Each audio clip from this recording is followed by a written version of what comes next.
JiuJitsu, when I hit you, then I split you.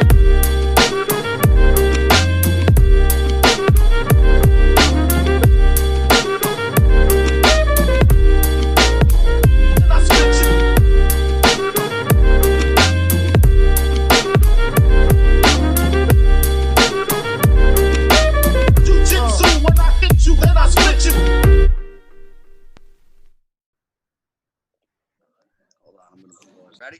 Okay. Yeah, let's do it. All right, folks. This is Two Live Fools, episode 8. 9. 9? Yeah, we're on 9 now. We're on 9. We're kind of rocking and rolling. Yeah, we're shooting them out. All right. Well, folks, today we have a special guest on the podcast. You know, based on what I'm seeing, one of the most interesting people that I've never met, but I'm really happy that he's been able to take the time and really kind of share his story with us today. So today I'd like to introduce Shihan Dunn. Gene, yes. And also Shihan has his own podcast, The Gentle Art. So guys, give him a listen, check him out. I've known Gene now probably for close to almost 10, 15 years. Yeah, right? So I've known Gene for a long time, and he's very close to my soul because we both come from the traditional martial arts, and I think he blends the traditional and the modern martial arts very well with keeping the traditional concepts, values of the traditional martial arts, but he still has the loose fun of the the modern martial arts. So first off, thank you, sir. Thank you. Blessings to you guys. Appreciate it. I'm happy to see you're healthy and well. And I don't know if we're running the video for the YouTube, but if you decide, this missing tooth. Yeah, what happened? I got it kicked out in the back of a gambling parlor in Chinatown in 1993. Wow. And I woke up in some pandemic midnight or 3 a.m. eating, and I tried to rip open a package or something, and it popped out. So, just a little bit of apologies for my book. You're not a true gangster until you at least lose the front tooth once, right? I know. You're not really a martial artist. I'm just kidding. No, that's awesome. So real quick, I just want you to give a little bit of your background because you are a Brazilian Jiu-Jitsu black belt. I think you also are a Judo black belt. And you are a karate master, and you were also former heavyweight U.S. on Team USA, correct? Yeah. I would kill the master part. I'm a student forever. And that's how I just really, I think we can all stay in the right lane when we're thinking like that. And so thank you again, everyone. And so my background is, I grew up in New York City in the 1970s and early 1980s, and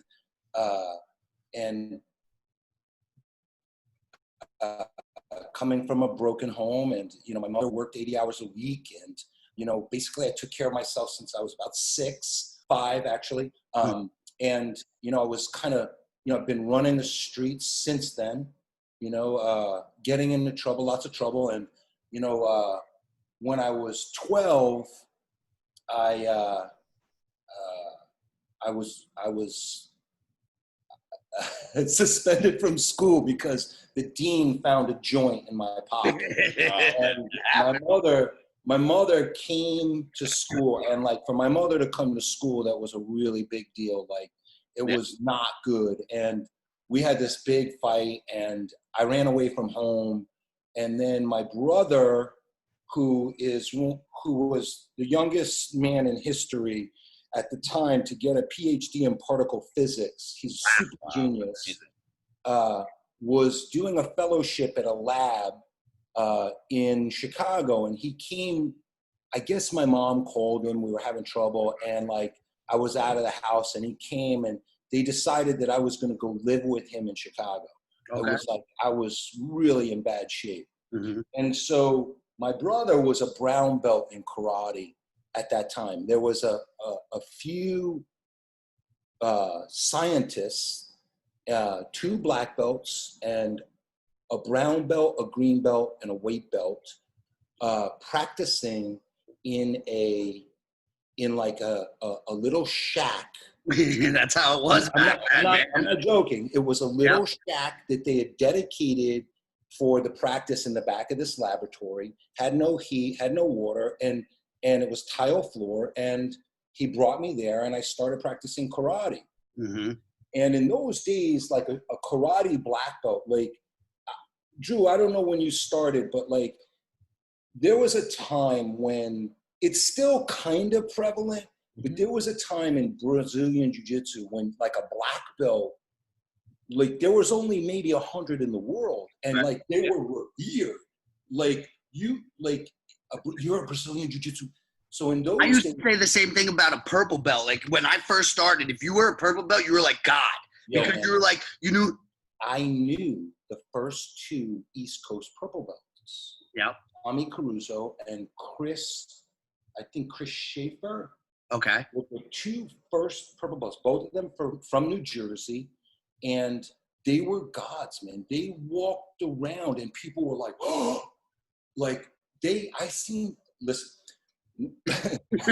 I'll get back to my brother in karate, but like, I remember Tommy Caruso. I remember driving down to South Jersey. There were 2 classes in those days. There was Craig Kukuk taught at Oishi's dojo on Wednesdays and in Red Bank on Sundays.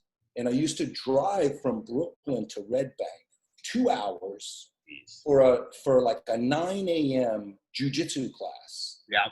And Kukuk, I remember rolling in one day and Kukuk was like, everybody, this guy called me last night, this Taekwondo guy, and is coming down to fight. Like coming down to fight. And if he shows up, we're gonna handle him. Mm-hmm. And so I was like, this is bullshit, man. No one's coming down. And someone came down, this Korean guy who was like probably a 35-year-old stud. He was, good shape. He could kick and punch. Yeah. And he like came up to Kukuk, and Kukuk was like, listen, that's my purple belt. Tommy Caruso is 135 pounds, maybe. He's like, train with that guy. And like, I watched Tommy dismantle this guy like this, like I was watching in action. Yeah. Do you remember In Action? Do you know Gracie in Action? Gracie's in action. No, Have you seen it? I don't think so. No. Drew's a young buck. We gotta educate him on this stuff. You gotta bring back the roots, man. In Action was this tape series that Torrance Academy put out to promote jiu-jitsu. Yeah. And in those days, that was what you challenge. The Gracie Challenge. So anyway, backing up, like, so when I walked into this karate school, my brother brought me in, there was a black belt there, a Shotokan black belt, and he was an intellectual guy. He was a very smart guy. He was a scientist, and he was probably, I don't know, one of maybe 200 or 300 American black belts in the world at that time. Like, that's a big deal. Like, he was a legit guy. And Shotokan's no joke. If people don't know what traditional Shotokan is, man, Shotokan, Kyokushin, I'm a Shorin-ryu black belt. They all come from the same family. And when we started in the 70s, 80s, like hardwood floors, tiles, like even if I was a 5-year-old, I was doing push-ups on my knuckles on hardwood floor. Like, it was no joke when it was back in the day. Yeah, we also didn't know any better about jiu-jitsu yet, but yeah, like, look, it all has its place. It all does have its place. And, thankfully for people like Machida and John Jones, or, I saw he got busted the other night. Like, again. Oh my gosh, but poor guy. Guy can't get out of his own way, bro. He can't get out of his own way. Most of us can't. But, like, karate, like, it used to be my generation. It was very fashionable to like jump on the jiu-jitsu bandwagon. And like, I reject now like jiu-jitsu versus everybody. No, it's everybody and jiu-jitsu and karate and judo. And it's like we're all a big family. Yeah, like, martial arts, it's a community. It is a community, and especially now it's so important. But like, like karate, the warm-up when I was 12 was, if you don't know what horse stance is, it's like a deep squat, right? It's like being in a deep, it was 20 minutes in a deep squat. That was the warm up. Yep. And like, like, it was mentally very, very tough. And It had its place. You have to hold the jars. And No. Yeah, I used to have to do that, and then they'd hit me with the wooden stick over the forearms. And I'm like, I'm 6, bro. That'd be child abuse today. And that's why I'm messed up. Later on, that happened for me, but as a 12-year-old, I was really like, I was the fat kid. I got so much from that dojo. I got a lot of I got interactions with smart men. I got to see my potential in ways that I never thought was possible. Having those strong, intelligent men around you to let you know, you don't have to be a dumbass your whole life. It was cool. Yeah. So then, I moved back to New York City, and I kind of still ran with the wrong crowd, and was in and out of martial arts. I actually trained with someone who was a direct descendant of Yip Man. And if you don't know who that is, that's Bruce Lee's teacher. Yep. That he's he's a pioneer in Wing Chun. Well, we actually, me and Drew, train with Sifu Chow Cho, who is the head kung fu guy. He trains at our Georgia school. So they got comic books on him, but he's a direct trained under Ip Man and all that stuff. So, he's been 60-something, 70 years old. He's in his 70s. He's in his 70s, and he's a purple belt in jiu-jitsu now. He still gets after it, man. But he's smart enough to know it's not the end-all, be-all, and he needs to combine everything like that Jeet Kune Do style, Yeah, I just love it. I love when people can see that they can see beyond just the style. Mm-hmm. And this thing that we're all doing worldwide. So I said it's like the mob, this thing of ours. Right? But it's like a great unifier. Yes, it is. And I think it's up to us to promote that rather than going this is the separator. Jiu-jitsu, karate, Wing Chun. No, it's a unifier. Yeah, and I don't mean to interrupt you, but do you feel now, because I've kind of seen a switch in the past couple of years where it used to be oh, you do karate, you're a weirdo, and jiu-jitsu, you're the man. But I've noticed a lot of things are coming back together in the past, I would say 3 years. Have you noticed that? Like karate, now that they made karate, which we both know is effective. If you're a good karate martial artist, you can make it effective on everybody. It's the practitioner that has to make the art effective. A great Taekwondo practitioner can hang with pretty much anybody if he's very proficient at his art. Now there's holes in all games, but I think they're starting to come back together because I'm starting to see more Taekwondo schools have jiu-jitsu programs and karate schools have jiu-jitsu programs. And it's okay, we're filling in the holes and we're adding to the holes of jiu-jitsu. Because I just coming from a striking background, the big hole in jiu-jitsu I always saw was if you do not practice takedowns, which a lot of schools start on the ground, your jiu-jitsu is useless if you can't get the fight to the ground. And you also need to be able to know how to block, slip, dip. So I always wanted to mold both of them to be a complete thing. And I still feel like if you only train one, you're not a complete martial artist. How do you feel about that? Well, thank you. That's a lovely question. I have a few thoughts. One is, Craig Kukuk, who was the first Brazilian Jiu-Jitsu black belt, American Brazilian Jiu-Jitsu black belt, and basically was the first to bring Jiu-Jitsu to the East Coast. He was my first instructor. George, our sensei's first instructor as well, too, right? Yeah, he's everybody's first instructor. Yeah. Right?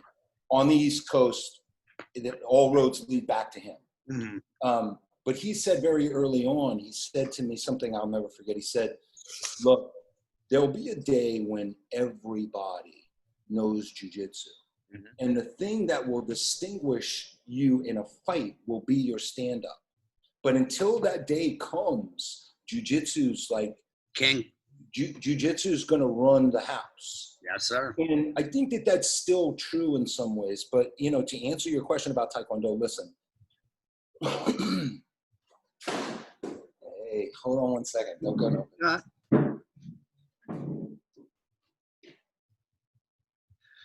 Short commercial break while we're waiting for Shion to come back. Sorry. You're good.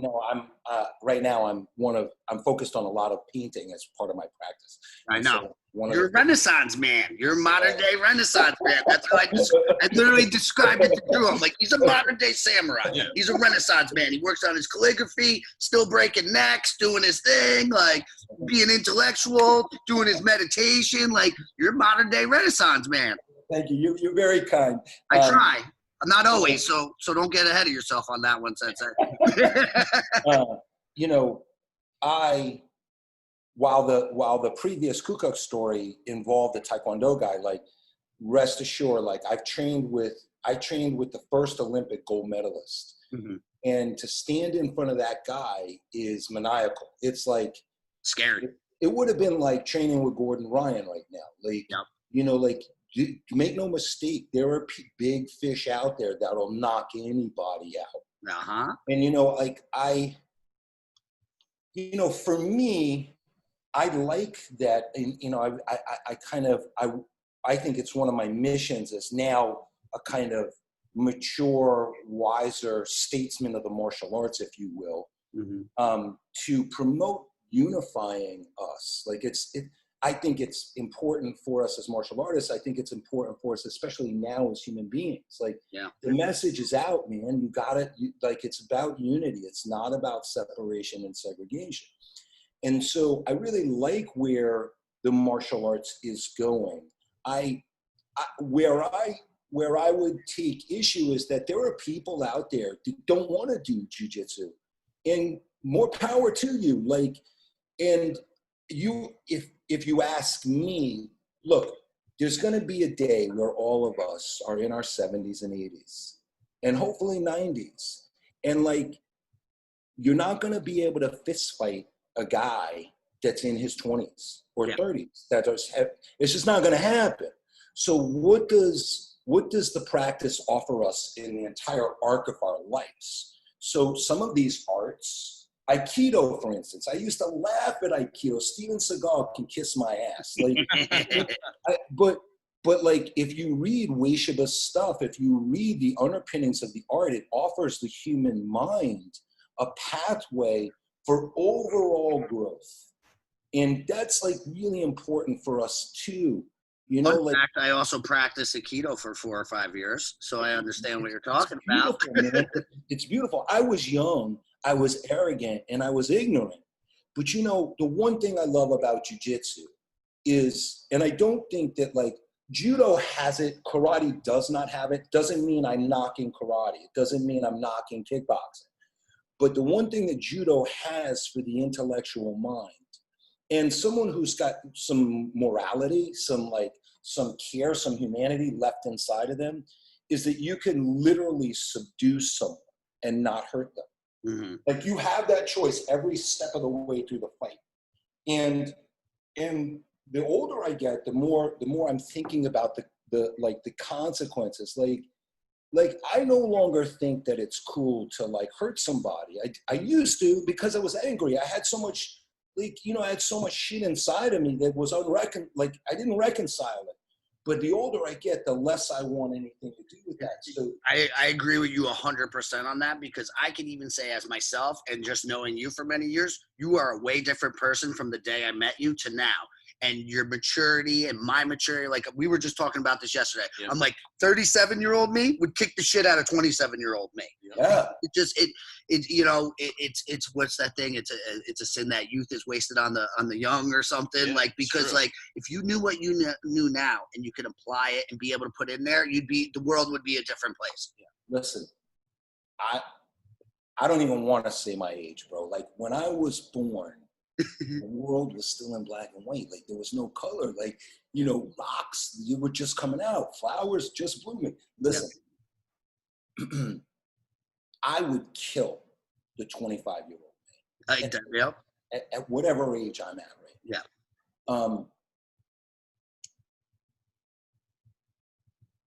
Look, I can only look. I'm only speaking to martial artists who are listening to this, and to two martial artists that I respect, that are lifetime practitioners. Like, you cannot hear me if you're just in jiu-jitsu or the art or some practice for 3 years and then you're off to the next. Absolutely. Like, I ain't talking to you. Yeah. Nothing wrong with you, but you're not, you don't. You're not in this space right now. You're not like, but like, this thing is about Kaizen. It's about constant, never-ending improvement. I'm so grateful that you could say, like, you know, there's part of me that, oh, I wish I was better then. But I was just where I was at, man. Like, you came into Henzo's. You came into Henzo's and you were not one of us. I broke your arm. I know. I mean, like, that was me. And I'm like, I wish it wasn't, but it was. Yeah. But like to see the art. And it's why I share it on social media because that's part of this constant, never-ending improvement. That's part of the martial way. That's our life's path when you choose this way, the samurai way. And so, yeah, man, that's where you're supposed to be, Drew. And Gary, like, you know, yes, man, there's an arc. And when you're getting on that side of this thing, you should be improving. That's the point. That's what the masters wanted. That's what the masters had in mind. You know? Yeah, no, very, very much so. You know, I mean, I agree with you 100%. And that's why I love this journey so much, because it's there's always something to learn. It's infinite, and you can always improve. Doesn't mean that we get kicked and we take a couple step back sometimes, but it gives us the fortitude to keep moving forward. And if there is an obstacle, we can go over it, under it, around it, but we're not going to let it block us forever. You know? What a powerful thing to say in this moment.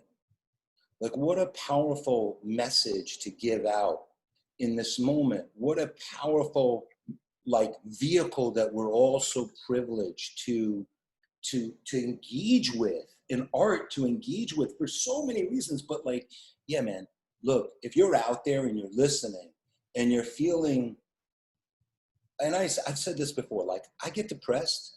Yeah. I get like overwhelmed. I get like discouraged, but I don't stay there. Stay in that space. And if you're out there and you're like, you're thinking, wow, like the world's coming to an end. It's not. No. It's not. The martial arts gives us all tools to, like you said, go around, go up. But you know what you got to do is you have to be above it mentally, just like in a fight. Yep. Like I can't be here with you.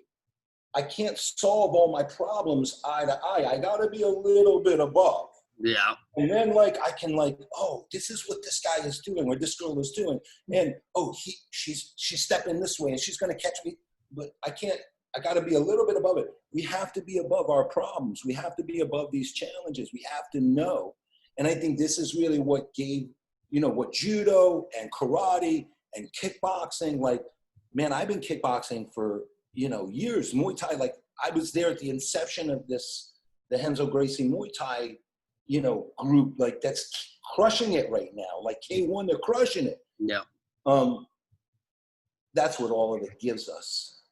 This ability to, yeah, like, I can sit over these problems. I see that one coming. Yeah. Oh, I got hit. All right, I can trust myself a little bit, you know. And I always say it's like instant problem solving. It allows us to be able to be cool under combat, and then that translates to different decisions and different avenues and different problems that come at us at life.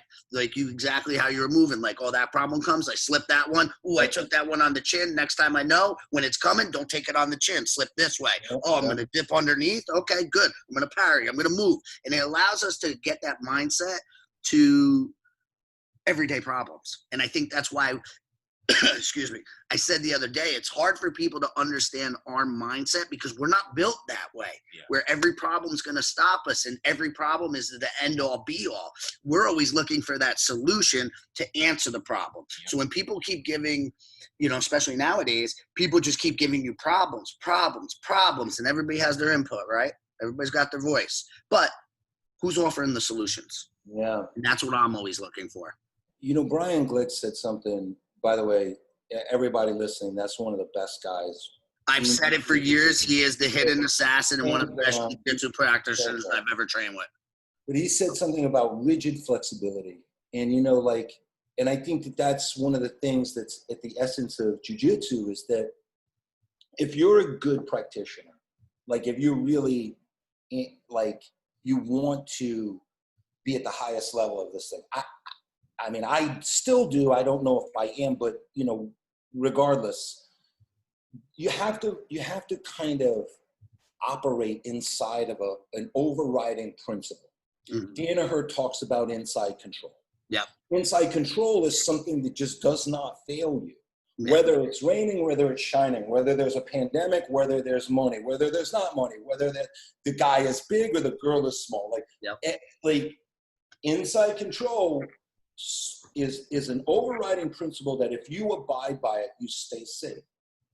So you have to have this like rigidness about the principle. Like nothing's coming that's going to get me out of and away from abiding by the principle. And inside of that is this flexibility, is this ability to adapt, yep. To change, to be compassionate, to Ricardo Almeida told me years ago in a private lesson, he said, you know, sometimes, Gene, there's nothing to do.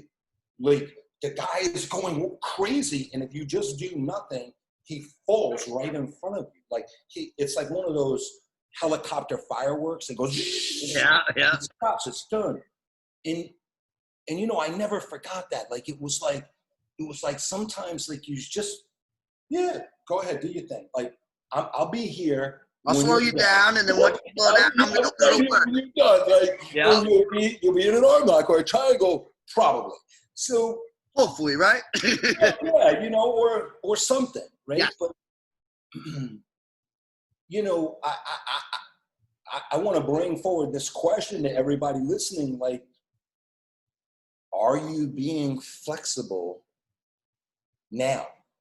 Mm-hmm. Like, are you holding to some, I don't think it's a principle, right? Like, but are you holding to some of these archaic thoughts that the world's moving, men and ladies, and, you know, whites and people of color, you know, the world is moving, and you gotta be rigidly flexible. You have to move, and you have to hold to good principle. Good principle. That's the martial arts, man. Well, I always say, and you know, me and Drew have talked about this a lot. You know, obviously he's a little darker than me. It's okay. It's all right. I still love him dearly. Well, Drew, you should be rubbing him going right now. You're a little whiter than me. I'm working on my tan, man. I've been working. He even said it. He's like, you get some good color. Some color, man. I said, the Italian's coming out. What do you expect? Hey, you're almost Sicilian, man. That's it. But, you know, I think that's the thing, too, is if you're a good human being, this other stuff doesn't even like it doesn't even enter my thought process sometimes because, you know, excuse my language, if you're an asshole, you're an asshole. It doesn't matter what color you are. Yeah. And to me, it's like, if you're a good person, you're a good person, and good people recognize other good people. And the problem I feel right now is like the good people have to come together and stand together, you know? But that's just my thought process. Can I add something to you? Yeah, absolutely. That's why you're here, sir. Look. I know you're smarter and wiser. That's why I bring you here. Show me I was an asshole. So was I. I still am. Like, but I'm working on it. Look, my mom's Lebanese. Okay. And my mom, her first husband moved her to Atlanta, Georgia in the late 1950s, early 1960s. And she didn't speak English. And she's dark. She's not white. And, you know, while she's not African-American, she was in an environment that was not friendly to her. Mm-hmm. And then my dad was this like white, like not good guy. Mm-hmm. Like she would say that there would be people over the house with the 3 tattoos. Do you know what that is? It's a 3 lines. It's a KKK symbol. Yeah. Mm-hmm. It's like a little like thing, like, and you know, not that like she always taught me about race and from her perspective and to be compassionate, but it's not to see that like I wasn't an asshole. Yeah. Like because of the anger and the rage and the ignorance, it manifested in such a way. And I want to say to everybody, like, if you're an asshole right now, it's okay. It's time to stop being an asshole. Agreed. Like, you know, like it's time to change. And it's okay if you're an asshole. I was an asshole. I still am in some ways. Me too. But Yeah. we got like the martial arts teaches us that about confidence, courage, indomitable spirit, compassion, humanity, community, all of these points that are embedded in the practice. That's what we're supposed to be realizing when we practice. Not just dominance, not just control, not just submission. No, it's much more. It's in the movement. It's that's why I said, like, Ricardo's point was brilliant, man. Sometimes you just got to be compassionate enough to go like, all right, go do your thing. Like, I'll be here. I'll be here. I'll be here when you come back down to earth. Yeah, kinda. Yeah. Like you know. And I think that's a good thing that you, and I would like to bring up is I said a little bit in the beginning is I think that's a principle because Brazilian Jiu-Jitsu, they do have those morals and standards, but they're not always taught because it's more of like the modern free environment. They don't bow as much. And like in my school, we always bow in just because I come from that traditional art. And I think you've done extremely well job. And I've tried to, you know, model myself in certain things that you do of bringing the traditional back in. You know, we got the Academy Kun on the wall. We have our morals. We have our, you know, like, let's bring the focus of what martial arts is really about. So you don't have like these jiu-jitsu guys walking around and they think and they forget what it's really about. Yeah. Because they've never been told. And that's just, you know, shame on the instructor. I was guilty of it as well. But I think it's our jobs is to redirect and bring that you know, those principles and things into the martial arts again, where people can have the compassion. People can live by that samurai code. They can live by the Academy Kun. Do you see that? Yeah, look, I'm going to go out on a line here. And Do it. I'm grateful for the Gracies. I really am. Like, they gave me my life. They really did. But I think a couple of things they would have done well to have a kind of ethical accompaniment with the practice. And I think it's where they fell short. And I'm not trying to focus on the little thing that they didn't do. Yes. In the face of all the things they did do for me. Yeah.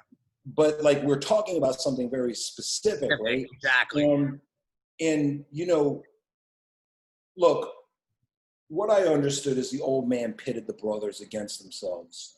And he was trying to create the best fighter and then take that out into the world and prove something. And, you know, maybe then that's what it needed to happen. Maybe then that's kind of what needed to happen. But those days are over. And, you know, look, I love Professor Danaher, and I really, like, he too is giving me so much, but like, there are some places where like, I just fundamentally disagree with some of the overriding mentalities. Like, I just don't believe that jiu-jitsu is a sport. And I think that people who see John Danaher is a lifetime martial arts practitioner. I know that guy. I've been with that guy we're going on 30 years. Yeah. Like, I was there, him and I tried to throw each other out of a window at Chow's. Chow's Kung Fu in like 96, 95. A lot of people doing jiu-jitsu weren't even born yet. Yeah. And so I think that, like, while the sport is growing, I don't think it is a sport. And if you look at it that way for the entire lifetime of your practice, the arc of your personal experience, you're going to fail. You're going to miss a lot of really good stuff. It's going, the practice, you'll get in an egregious spot with the practice. You will be at odds with the practice because as you get older. There's no way, man. Like, I don't know, but like I've seen some of these old like judo guys that just can't let go. Like their gis are all raunchy and like they're like even their bodies are like turned in and they're so hard. Yeah. Like that's a metaphor. Like you're closing down because you can't open up and let go. It's even as simple as your posture. You're absolutely right. It's all your Great posture. point. It manifests. So if you, and again, I'm not talking about, listen, if you want to do jiu-jitsu for 3 months or 3 years so that you can protect your family, God bless you, go do that. But I'm not talking about that. I'm talking about a lifetime of work. I'm about to be 40 years deep on this. Yeah. Right? In 2 more years, I'll be 40 years deep on this practice. Mm-hmm. And I'm just saying to you guys and girls, if you believe in your heart that this is a sport, I would encourage you, if you want to do it for longer, to open up a little bit, to see it a little bit different. Otherwise, you're going to hit the wall and your practice will fail you. It's not meant to do that. Mm-hmm. It's meant to provide us. Look, I'll tell you a story real quick. Yeah. I train with Sipu Paul Vizio every week. He is one of the most senior instructors of Kung Fu in the world. He was the very first to do death matches. Legit. Yeah. Not bullshit, legit. Yeah. In Chinatown in the early 1960s, before some of your parents were born. I practiced with this guy. He's like, you do the math. He's probably in his 80s. Yeah. The dude could kick the crap out of me, right? And so, we move every week.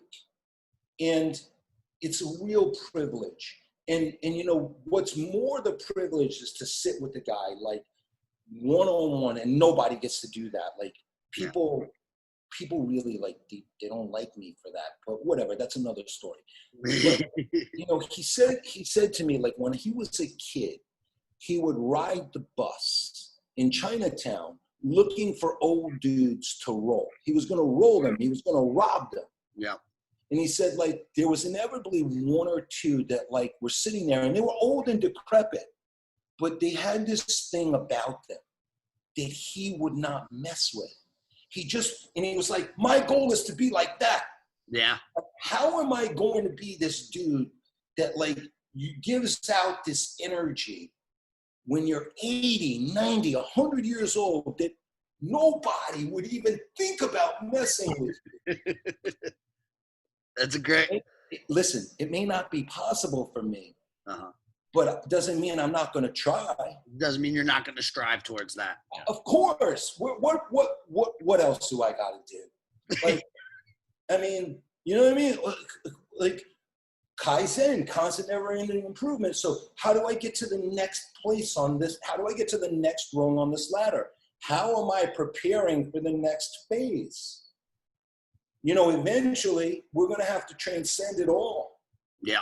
And let me just tell you, everyone, I don't believe that being a competitor your entire life, like, it's my competitive nature. I gotta win. When you're faced with the final one, you're not gonna be prepared. You're gonna go, oh shit, I got this all wrong. Mm-hmm. And like, just let go a little bit. There's more for us here. There's a lot of great things. And Elio proved he could do jiu-jitsu in his 90s. Yeah. Like, I want to do that. I want to be that guy. Sure. I agree. Sorry, I went on a rant. It's okay. That's what we got. Like, that's why I love you, because you have that ability and you have that knowledge and you have that wisdom of going through the ups, the downs, and the years in. Like you said, you're almost 40 years in. Luckily, I started very young, so actually this year is going to be my 33rd year of training martial arts. Yeah. So I understand, even though I am a little younger, not as good looking, but a little younger. I understand, and that's what, Drew's been training for almost 10 years between Muay Thai and everything else. And I try to pass those other things on because, he was, just even in the past 2 years, we've seen that change where he was like, oh, I want to compete. And now he, literally grabbed me. And what'd you say to me? You're like, I just want to be. I just love it. Like, I just want to do it. I just enjoy it. And Sheehan, I saw a really interesting interview with you on YouTube probably like 2 years ago, and you talked about how these various different arts are starting to move towards like, a sport essentially, and people are losing that connection to the deeper philosophies of martial arts. And I saw that, and as soon as I saw that, I kind of thought, perked up that conversation that we had had. So, I mean, just seeing that, what do you think are those? What are some of those like deeper philosophies that you would almost instill on someone who's, who's very kind of who's new to the art? Because for me, I'm 10 years in, but I still feel like I'm new to the art essentially. That's a lovely question, and thank you. I'm like grateful to hear your voice. I was sitting over here going, I'm just what is he, the ringer? Like, he's like the quiet. Oh no, he gets in on it, but like I said, you are. This is why I told him, I'm like, you have to just listen to Gene speak. We got to wind him up and let him go, because he has so much great insight. And I've been, I've known you for years. I've been watching your videos for years, and you know it all the time. I share your stuff, and I'm like, this is what it's about. This is what it's all about. You put it into words well. You're very kind. Look, I had a guy, a jiu-jitsu black belt, call me 2 days ago, and I was the first person. I met him in a Starbucks in 2004, and we were talking, and I brought him to his first jiu-jitsu class, and now he's a black belt, and he has a school, and he called me 2 days ago, and he's like, yo, man, I don't know what to do here. Like I sat in on the mat, and I've been privy to a lot of these conversations that are not nice. They're not cool. And I'm done with it.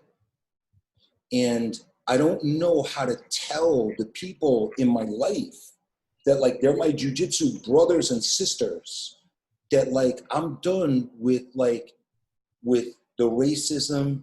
I'm done with the critical talk about other people on the mat.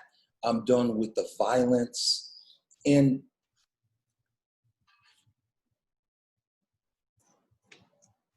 he's like, look, I saw that you departed 15 years ago. And what was that like for you? And why did you do it? And Drew, this is to your point, man. And like, he said, like, I don't know what to do, man. Like, I know if the minute I speak up, I'm going to be ostracized. He knows that because he did that. I know that because I did it. Yep, I know. That's part of this thing, the insidiousness of this, of when it turns from a martial arts principle base into win or die. Yeah. Right? And so, look, and I'm getting to your point, right? And I said to him, look, man, like, I'm going to tell you what I tell parents who bring their kids in the office and go, I paid for karate lessons and jiu-jitsu lessons, and my kid is still getting bullied. Why isn't he beating people up? That's not what it's about. And I go, like, listen, Mr. Smith, like, let your kid do what he thinks is right. He's smart. If he thinks he's going to get his ass kicked and he's a little quiet, let him do that. Let him protect himself in the way that he feels is necessary in that moment. And if he feels like he wants to be compassionate and the bully has nothing and he just brushes it off and like, you can't hurt me, let him do that. And if he wants to run home and cry, let him do that. There's nothing wrong with any of it. And I said to the guy, like, look, you can speak up if you want. And if you don't want to, don't do that, because, you're in an environment where people will break your damn arm. Mm-hmm. Like, it's other people don't know that. If you're not in this world, you don't know how dangerous it can be. And I said, but the one thing that I would encourage you not to do is to lose your compassion and your love for people that you don't agree with. And that's, I think, a very, very important intersection for us, Drew, is that, like, the overriding principle for us as martial artists, as human beings, as men, especially us men, is to not let anything come in the way of us expressing our love and compassion for one another. Whether you agree or don't agree, it's like so, so important.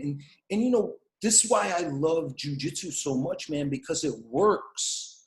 Like, if it goes south, I'm covered, man. I'm good. Like, okay, bro, throw your punch. You're pissed. Throw your punch. I got you. And I got you so much that I can even take care of you on the way down. Mm-hmm.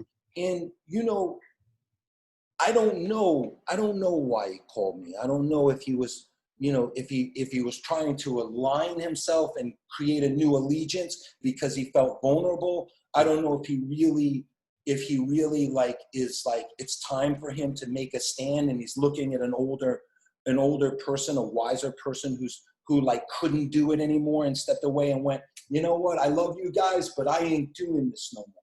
I'm not sitting down on the mats, and that shit doesn't happen in my schools. And I'm not sitting down on the mat and dogging everybody. I'm not doing it anymore. No. And so, you know, that's a big switch I've personally seen with you since I've known you too. I've seen you make that. Not that you were always talking shit and whatever, but I just saw your air and how you presented yourself and how you basically put on the blinders to the bullshit, and you just said, "I'm going to do me," and I saw it. You know, we're hardwired. I'm trying to transcend some of these more deeper like physical and mental constraints, but like lots of us are hardwired. We don't know this to assimilate. We've evolved from pack animals. Mm-hmm. And men and women, if you're out there and like you're violating your conscience just to fit in the jiu-jitsu group, watch it. Yeah. Because that's going to bite you in the ass. It did me. And Garrett, man, like I was so insecure as a man, and I wanted validation because my dad was not around. I mean, it's typical stuff. Yeah. And like I wanted Henzo Gracie's respect. I wanted Danaher's respect. I wanted everybody's respect. And in that, I lost me. And then I look back and I go, oh shit, man. Like, why, what? And I got to be compassionate with myself. I got to be loving with that person too. Like, even though I don't agree with that younger man anymore, I got to love him too. Mm-hmm. You know, I'm just going to tell you, I said this, you know, Drew, like, I think it's a really important time for us all, right? But like, absolutely. You want to be a tough guy and tough girl. You love. And you love hard right now. Like, anybody, like all you tough people out there that like are advocating violence and, yeah, I got my gun and jiu-jitsu and that ain't tough. Yeah. That's, Vizio said it. Like, you want like a tough, you know what's hard? Like someone keying your car and you're pissed off and you don't beat them up. And then they like push you. Yeah. And you got to live with that. That's so hard. That's so, because you don't want to hurt somebody. You can love that deeply that, all right, that's nothing. You can't do shit to me. Nothing. Doesn't faze me. Yeah. And I still care about you. Mm-hmm. That's a tough person. That's a martial artist. That's a black belt. And I know like a lot of these guys can ankle lock the shit out of me. Big deal. So what? So what? But like, you know, what's up? So that's what I think some of the deeper principles here are in this. That's where I would encourage everybody, if you're thinking about a lifetime of practice, you know, you're going to go through it all. Don't let it stop you. Go ahead. And even going through that, the benefits outweigh everything else. You have to do that. That's what I say. Like, it's hard, and anything that's worth it in life, if it's not hard, it's not worth it. Yeah. If you don't have to work for it, if it comes easy, you don't respect it.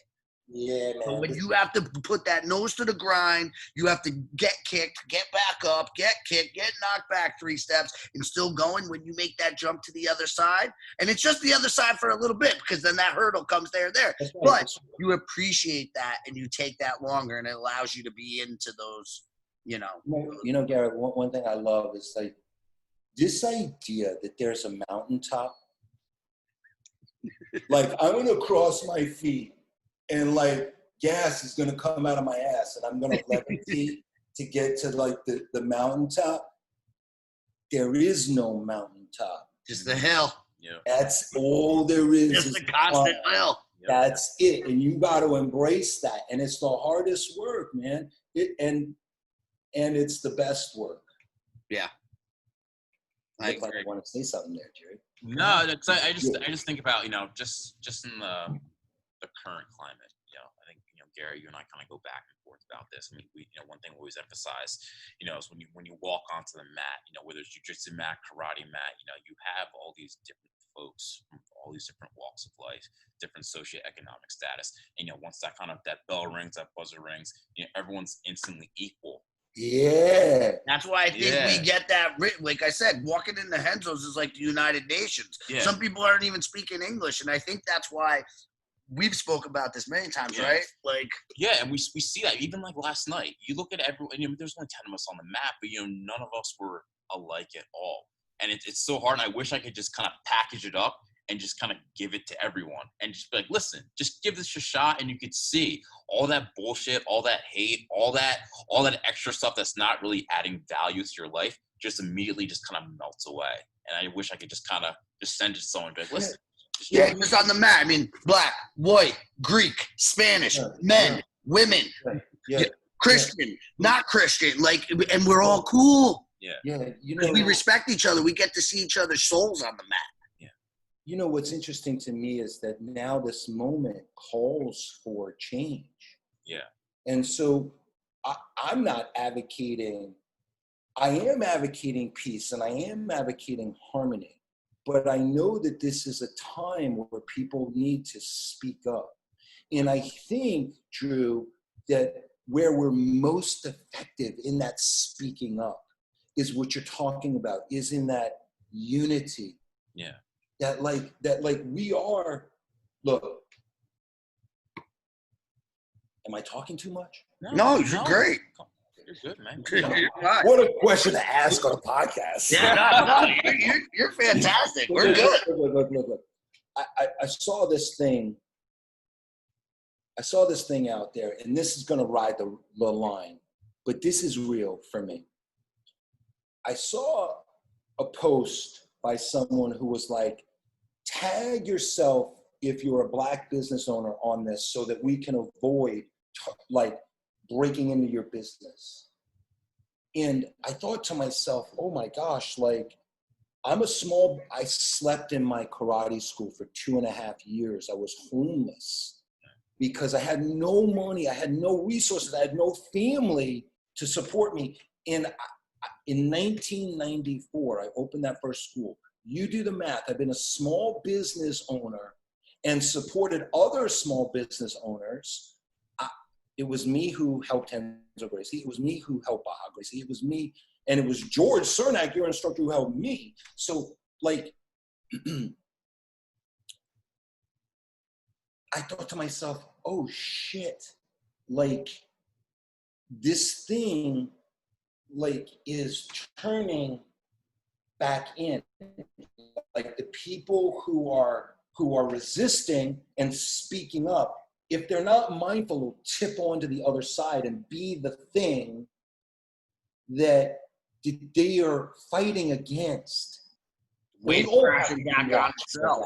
Yeah, man, it's a problem in jiu-jitsu. The bullied come into jiu-jitsu, they get power, and then they become the bully. It's a big problem in jiu-jitsu. It's 100% correct. And I understand it. It's just low self-esteem. It just needs more time to in the work and cultivate, and you get past it. And so, Drew, I think that we have to speak out. We have to change. Yeah. Bro, Jesus turned over the money changers. Yeah. He like went in and was like, "This is not my father's house. What are you guys doing? Like, it's time now.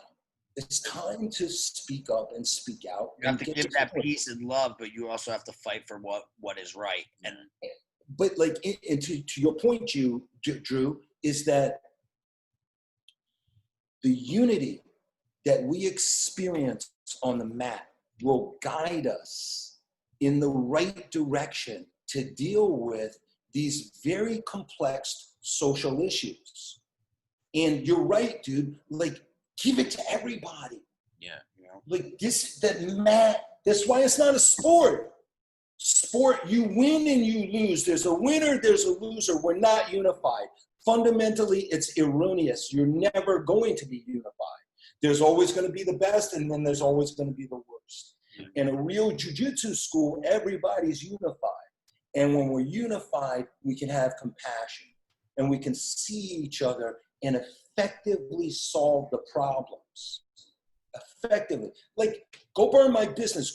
There was a riot in front of one of my schools. mm-hmm. And I've been praying about protection. Yeah. I've been praying that all of us are protected and blessed.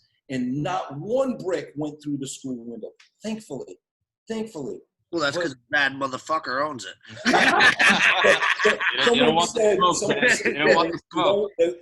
They seen my foot and they don't want it in their ass. No. Like, listen, they can burn my business, man.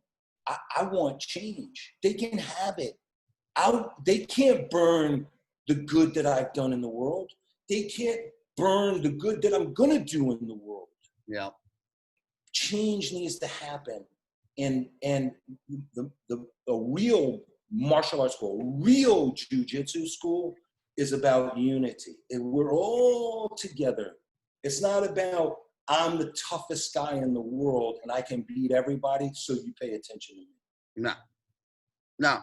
It's about us all growing. If you're asking me now. And listen, and there's more strength in numbers. So the more that we are connected together, the more change we can affect, I think. Yeah. Right? Yeah, it's good stuff, man. Good awesome. Stuff. Hey, we have to get going because I got to teach. But, hey, we appreciate you, sir. Loved it. Great conversation. All of you. Great to meet you. Talk to you and hear about your life. And thank you so much for doing this. Thank you. Love you. Real quick, though, who's your sponsor? Kimura Soap, Mr. Christian over there from Christian's one of your friends, yeah. He's doing good work up there, man. I'm very happy for him.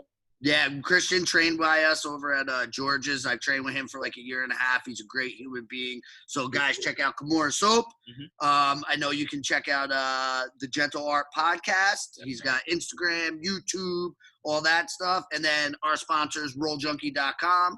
15% off your entire order if you use 2 Lap Fools. So, Shihan, my brother, love you. Stay safe. Man. Thank you. All right, we'll see you soon. Okay. Bye-bye. Jiu-jitsu, when I hit you, then I split you.